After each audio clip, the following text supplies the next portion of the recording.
What's up, guys? Welcome back to the Team Solemn Circus live video. Down the left side here, we have a Runick.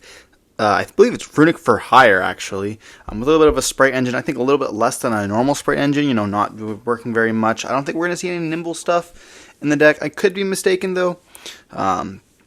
And on the right side here, we have Unchained.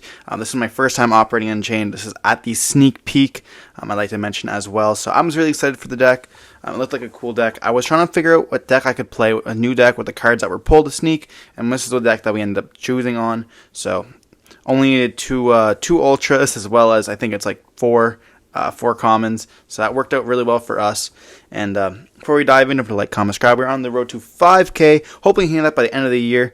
And yeah, we're going to be seeing the Runick deck and be choosing to go first year, not knowing what the Unchains are trying to do here, you know, with those kaijus. Very nice. We're going to see them normal summon out the Dompa, and then, or Donna, one of the for hires level 2s. They're going to special summon out the Rex here, and they can special summon out actually, I think that's Recon, my bad. Recon's going to be normal summoned, then that can special summon out the Rex.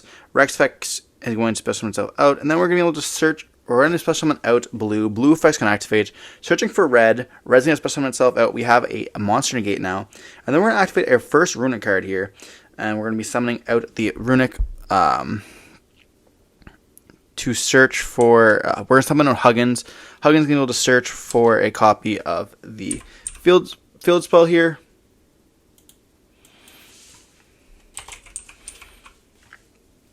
And we are going to be seeing them activate the For Hire card as well, you know, being able to pop the Huggins, summon out the Beat. Then we're going to be linking two of those away for a copy of the Donner. And then Donner's going to be able to tag out, summoning out the Beat as well as the Rex. Beat effects going to activate here, being able to search for the Raphael, which is the monster negate, I do believe.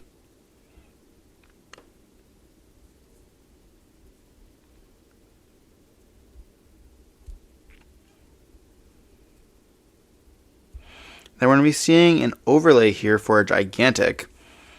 They're going to summon out the Raphael here. And then Raphael will be able to activate its effects, going to be revealing 2, and they can add 1. So we're going to be adding, I believe that's Flashing Fire. Actually, that could be Freezing Curses, I believe, actually. Then activate the Freezing Curses, is going to be summoning out the Munin, and that's going to be able to trigger the Fountain to put back and draw 2 cards. And then we can link all those 3 away, their different types, for a copy of Falgo here. And then we'll be able to summon out the Wiz from the deck.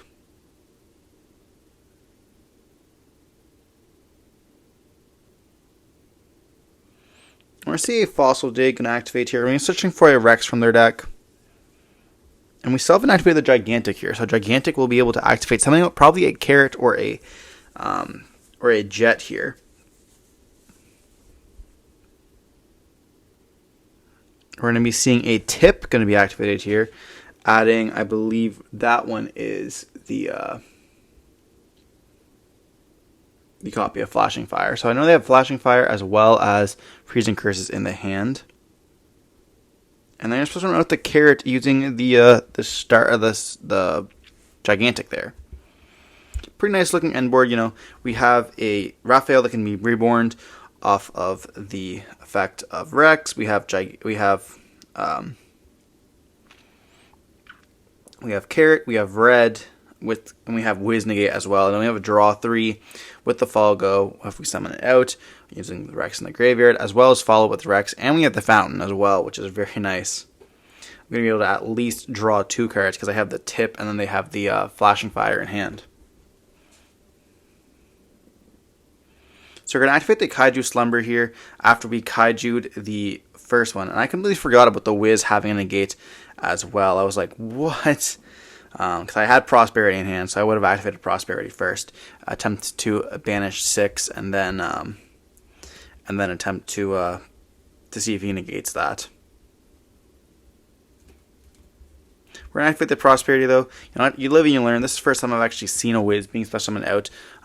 Thomas, shout out to Thomas. He doesn't actually, if he doesn't actually play Wiz, me and Nick were talking about that, is who my opponent is. And he pretty much said, like, you have to play like he keeps telling Thomas he should play Wiz. So I definitely thought it was a cool card, but maybe not the most correct. It's fine. You definitely got to read your opponent's cards, knowing what they do. That's completely on me.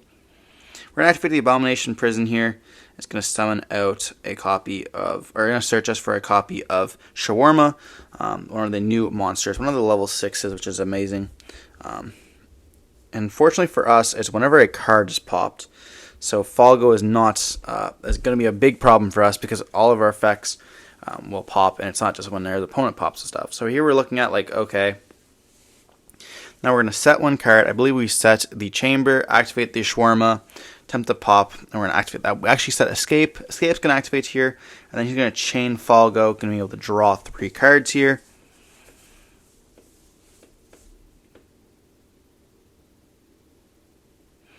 And then we're going to summon, probably summoning with the Soul here.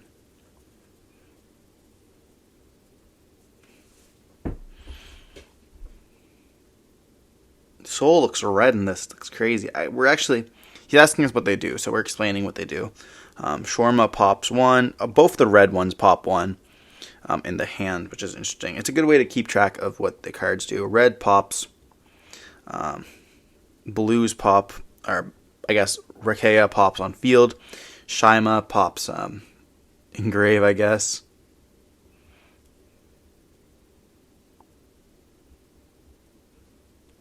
And we're going to activate the effect of the Arua. And they're going to negate. Or just explain what they do, okay.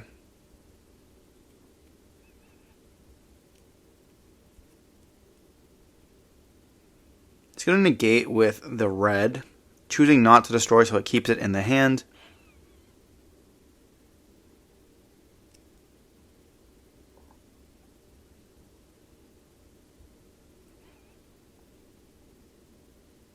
Then we're going to normal summon out the Rakea, and we can link away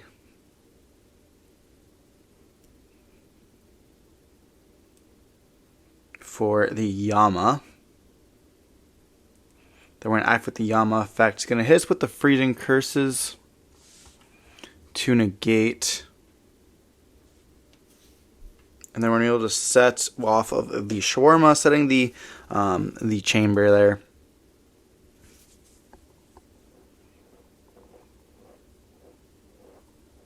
Let's take a second to read the Soul. Soul is a pretty crazy card because, if you hit it with the destroy one, it will be able to activate secondary effects to summon one from grave, which is going to be activating here. And then we're going to activate the effect.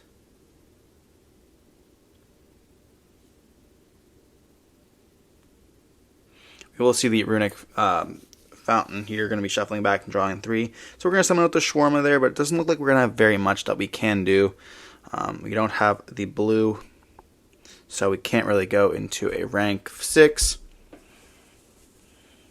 And we're just going to scoop it up there, rather than we not have enough. Yeah, that was definitely a misplay for us. We should have activated Prosperity first, hoping that it got hit.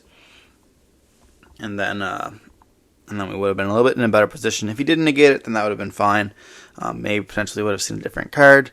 Let's say probably search for the Abomination Prison there, and then activate the Abomination Prison, have him negate that, and then hit him with the Kaiju Slumber, and then I feel like we'd be a little bit in a better position because we did have the Trap as well as the Shawarma, so it would have been good for us.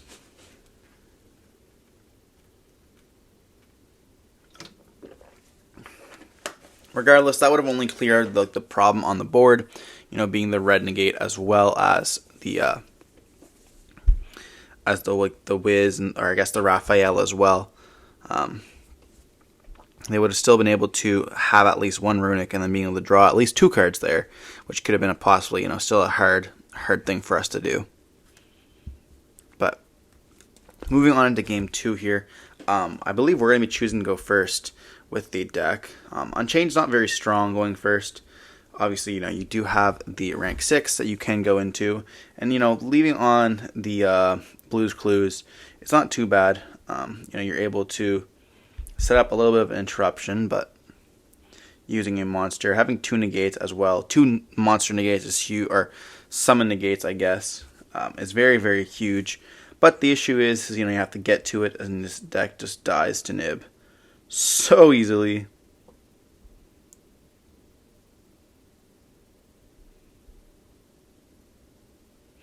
So you have to play cards like, not there can only be one, but like I'm playing Summon Limit personally myself. I think that definitely is a good card to play. And we do see a few trap cards in our hand here. We're going to activate Prosperity right off the bat. We did choose to go first, and it's super easy to choose what cards you want to cut in the deck.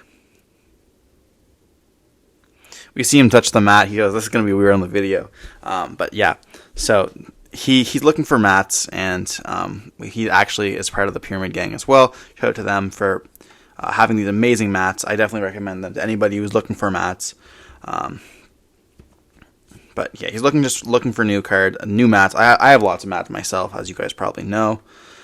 So he just wants to feel it, because all the different mats have different fabrics, which is very nice. There's lots of different options for you guys. If you guys are interested, I definitely consider that. I'd look it up if you guys are looking for any mats. They have amazing mats, and for good deals as well.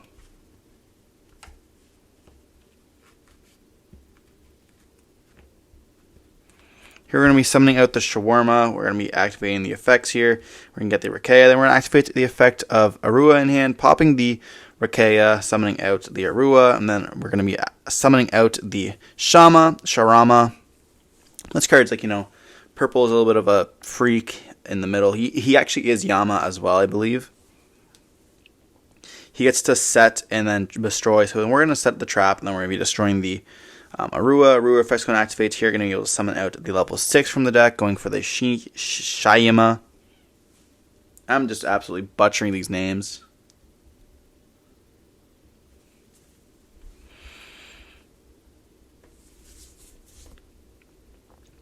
But here we can link away for a Yama, and then Yama effect's going to activate here. That's going to get us another copy of Shayama, or Shawarma, I should say. It's Sharvara. I'm going to just call him Shawarma, to be honest.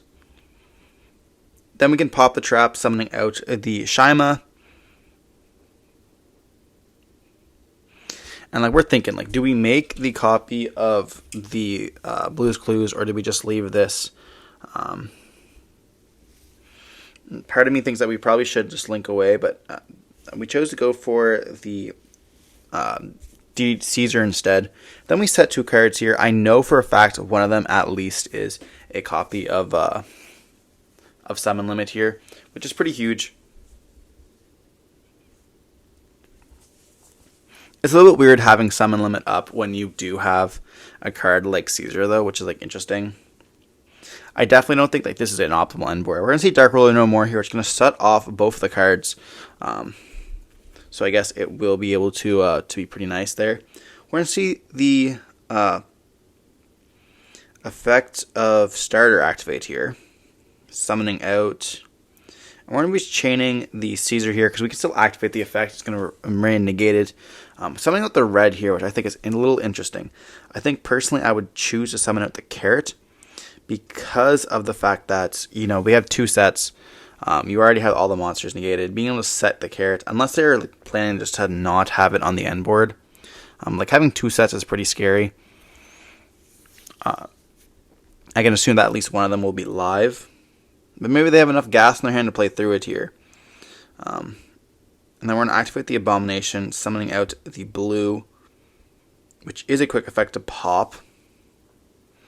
And then we're also going to activate the Shawarma effect here. And we're going to be targeting the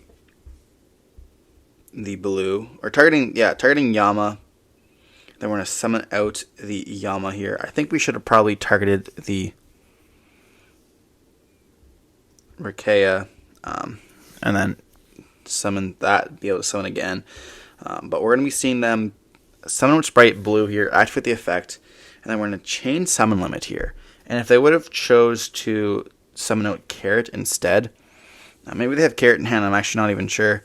But they would have Carrot instead, they would have been able to negate it and been able to continue their plays. But we see a Jet special summon, and I guess if they have a... No, even if they have a Runick card. Doesn't really get them anywhere. So we're going to just pass on this. Then we're going to draw for turn here. Looking at the graveyard.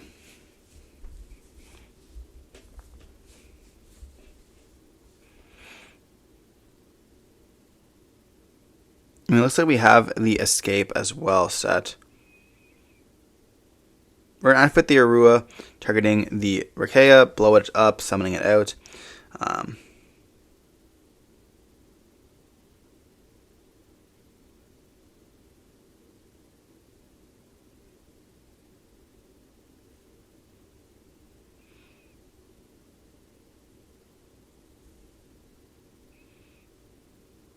And then I don't really know why the blue got destroyed, to be honest.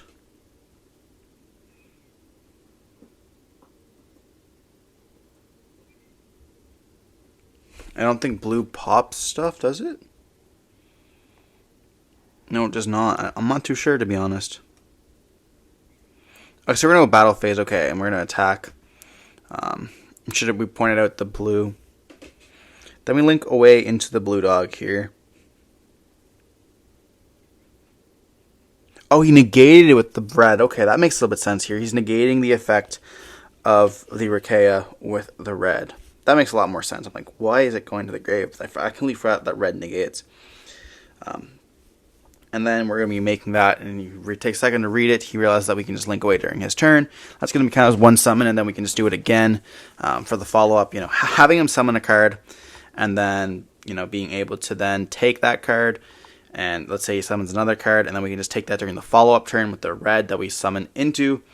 Or we can go into a unicorn as well, discard the card we have in hand. Pretty much just go infinite pluses there. When you're getting down to a board of blues, clues, and simply the summon limit, the deck becomes like instantly powerful. It takes the ceiling up way huge, like so high up compared to what it was before. Like, you know, if like purely, for example, if they have street on the field, your blue dog is going to be able to, like, both dogs, I guess, is going to be able to suck. You know, they can't take anything that's special summoned out, and I believe they have to take a special summon monster. They can't take a normal summon monster. I guess it's just one face-up monster your opponent controls. Okay, blue dog is special summon. Okay, that makes sense. So you can't really do anything if they just normal summon the purely. If they have street up, they'll obviously be able to just protect it. Anything that's special summoned, which just makes the matchup a lot harder. But like, for example, when you're able to play under summon limit, then it's like, okay, well, we can't activate the effects of Caesar. It will negate, and then even if we have like Caesar plus summon limit, just like negating it and then making them go down on cards just feels so huge, as well as like Caesar being able to negate any of the purely cards just is insane as well. But here we're going to see them activate. The Runick's going to go in first here, activating the destruction, you know, summon out the Hugin, and then they're activate the effect of Hugin, discarding the Raphael. We're going to hit it with an Imperm, trying to stop all the effects of the Fountain. We can't let them draw as many cards as possible here. One Imperm can't stop the what am I trying to say? The for hire combo here. I don't really think that the for hire combo can be really stopped other than by two hand traps, getting into the link 3 there. But one single Imperm can stop the Fountain from drawing 3 cards essentially. So that's what we're going to choose to hit here. And then we're going to be seeing them burn their whole hand to go for all this for hire stuff. We're going to see the Raphael going to be able to add, I think I was red there. And then Beat's going to summon out or search out for the Recon.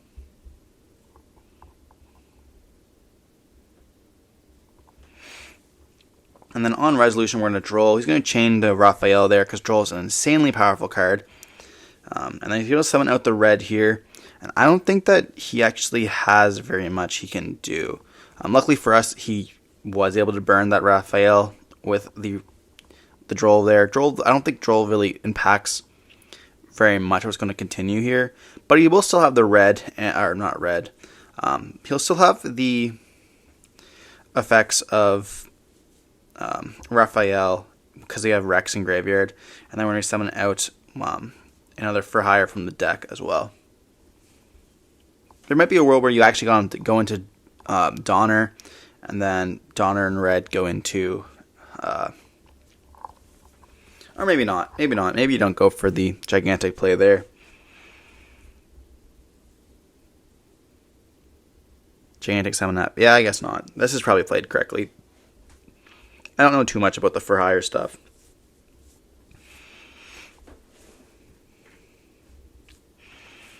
But here we're thinking, they do have a red.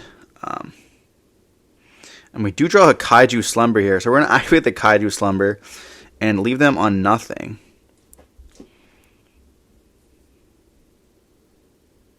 They'll be chaining the red here or chaining the Rex here to add back the copy of Rookie. And we're going to summon out the Fiend to our field and the Gamma Slot of theirs. And this is something I really like. If you play the Kaijus correctly, like we seeing right here, you're actually able to link away that Fiend because Yama does take Fiend monster. So it's very good. Like, you have to pay attention to what Kaijus are summoning and where. I don't think he has anything left in graveyard, but do we have anything ourselves?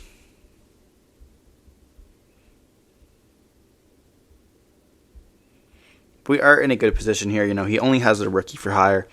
We're going to activate the Prosperity Banishing for 3. We're going to see a trap card that we do see. We do see the Shawarma as well as, I believe, the Arua. But we're going to be setting it, and then we have the Shawarma in hand already. So we're going to be able to summon it out, pop the card, and then we can summon out potentially the Shaima from deck. Yeah, or going for the... You definitely go for the Shaima.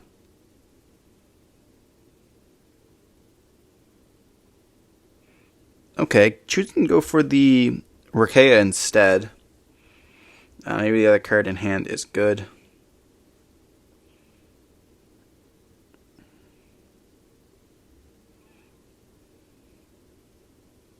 We're going to link away for a copy of the Yama. Yama will add as well as the Shawarma will set. We're going to add the Rukea, or the Arua here. I guess here we could then activate the effect of the Arua pop, the Abomination, summon out the Yama. Yama effect is going to be able to reset the Escape, and then we're going to be able to send the Arua, and then this way it'll summon out either a copy of the Shaima or the Shawarma here. So going for the Shawarma, and then we're activate the effect of Rukea here, popping the Shawarma, summoning out the Shaima, and then this is going to allow us to, and we have a special summon of Kaiju. Okay, wow, that's crazy. Then we can special summon out the Sticky Kaiju here. We could then link away as well if we wanted to go for the Unchained Blue Dog here. Or we can go for the Red Dog as well. Yeah, we can just go straight for Red Dog. Red Dog is going to be able to activate its effects. Clifford will be able to steal the Kaiju there and make either Abomination or the Griffin here. Making actually Blue Dog here. I think if we went for Abomination, that would have been game. No, I mean, that's 4,000. We are under Prosperity, so I guess no, we can't put 1,600 on field. So we're gonna go for Blue Dog, playing the safe play there, and link and XYZing into the copy of Caesar, and then draw an Ash Blossom for turn, and that's going to be game. Really, they're like, what else do you have? Like, this is the first time he's played against Unchained. So we explain what the cards do. Escape will be able to pop one card on their field as well as one of our cards. We have a monster negate. Well, we have 2 special summon negates as well, and then we also have a monster steal. So we end up taking the game here. Hope you guys enjoyed the video. Don't forget to like, comment, subscribe. He's showing off our hands. His hand not being very good, but hope you guys enjoyed the video. Don't forget to like, comment, subscribe. Want to see some more Unchained content or anything else post Dune? Let me know down in the comment section below. Working on lots of videos, and yeah, stay safe. Peace.